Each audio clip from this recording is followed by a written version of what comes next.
કાર્યકર્તાઓને મારી વિનંતી છે કે દબાતા સ્વરે વાત કરવાનું બંધ કરો, ખોખારો મારીને આંખમાં આંખ નાખીને વાત કરો. આપણી સરકારોએ જે કર્યું છે મિત્રો, એ આપણે કર્યું છે એમ કહેતા તો આપણે હરખ થવો જોઈએ ને સાહેબ. હમણાં હું એક કોઈ કાર્યક્રમમાં ગયો તો વિજયભાઈ, આપણા કોઈ જિલ્લાના તાલુકાના એવા કોઈ કાર્યક્રમમાં સરપંચો એમાં બેઠા હતા.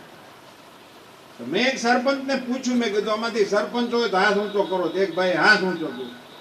આપણે જસદણમાં હમણાં હોપડો પડ્યો ત્યાં જસદણમાં, એમણે મેં પૂછ્યું ભાઈ તમને ગ્રાન્ટ મળે છે ભારત સરકાર તરફથી કાંઈ? તો હા. કેટલા? તો એને 1 કરોડ રૂપિયા કીધા હતા. ભરતભાઈ હતા 1 કરોડ રૂપિયા ગ્રામ પંચાયતના સરપંચને ભારત સરકારની તિજોરીમાંથી સીધે સીધા. મિત્રો એક વાત કાન ખોલીને આખી દુનિયામાં ગાય વગાડીને કહેવાની જરૂર છે. ભારત સરકારની તિજોરીમાંથી નીકળેલા પૈસા તમારા ગામમાં કે તમારા ગામના લાભાર્થીના ખિસ્સામાં પોગાડવાનો પ્રયાસ આઝાદી પછી પહેલી વખત નરેન્દ્રભાઈ મોદીની સરકારે. સરપંચોને કોઈ પૈસા આપે? ओम जी हमारे यहाँ तो सरपंचों के ये हाल थे कि सरपंच हुए तो 5-10 बीघा कम होती थी, वेचवी पड़ती थी.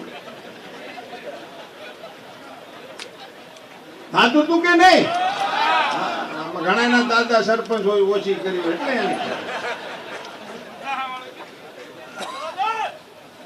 હવે એને સાહેબ પૈસા કોણ એને આપે? એને પૈસા જ નહોતા આવતા. પંચાયતમાં પટ્ટાવાળાનું મેં સાહેબ જોયું છે, એ નોકરી કરતો હોય પટ્ટાવાળાનો. આપણે એને પૂછી તને કઈ મળે છે? તો ના, મને ચાવી આપે છે.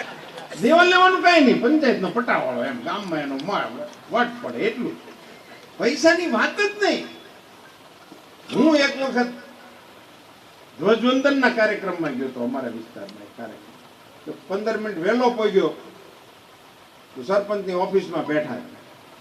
સરપંચે પટ્ટાવાળાને કીધું જા પતાહા લઈ આય. ગામડામાં શું ધ્વજવંદન કે બાદ પતાસા બેચને કા, તો એ કાર્યક્રમ હોય, મીઠા મુંહ હોતા. તો પટ્ટાવાળો આવ્યો ઠેલી લઈને પાછો. તો એ છાનમાના જો બે વાત કરી લે તો મારે અત્યારે આમાં કઈ કહેવાનું થતું નહોતું. એને વળી પૂછ્યું શું થયું લ્યા? તો પટ્ટાવાળો કે શેઠે ના પાડી, પંચાયતના ખાતે ઉધાર નહીં મળે. પતાસા ઉધાર પંચાયતના ખાતે નહોતા મળતા. એ આપણી પંચાયતો 50 વર્ષ હાલી અને આ કોંગ્રેસ જે કાગારોળ કરે છે એના કાનમાં કહેજો કે તમારા વડાપ્રધાન એવું બોલતા હતા કે હું 1 રૂપિયો દિલ્હીથી મોકલું છું તો તમારા ગામમાં પહોંચતા એ 15 પૈસા થઈ જાય છે, 85 પૈસા ખવાય.